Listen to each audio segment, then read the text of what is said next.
అందుకే ఏ నాయకుడైతే నిత్యం ప్రజల్లో ఉంటారు వారు ప్రజల్ని అలాగే కార్యకర్తల్ని నాయకులు ఆదరించగలరు. జగన్మోహన్ రెడ్డి ఏ రోజైనా సరే ఆయన బయటకు వచ్చారా?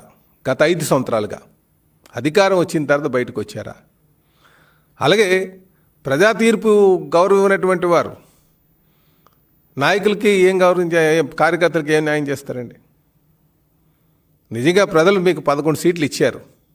11 సీట్లు ఇచ్చిన తర్వాత మీరు అసెంబ్లీలో కూర్చొని మాట్లాడాలి కదా. కనుక ప్రజా తీర్పు గౌరవమైనటువంటి వారికి కార్యకర్తల పట్ల నిబద్ధతగా ఉండలేరు. అందుకే జగన్మోహన్ రెడ్డి గారు మాట్లాడే మాటలు దెయ్యాలు వేదాలు వల్లించినట్టుగా ఉన్నదని చెప్పేసి మేము తెలియజేస్తున్నాం.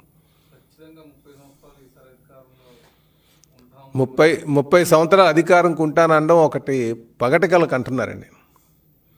అది కలలే. ఎందుకంటే ప్రజలు ఈయన యొక్క తీరును గమనించారు గత 5 సంవత్సరాలుగా.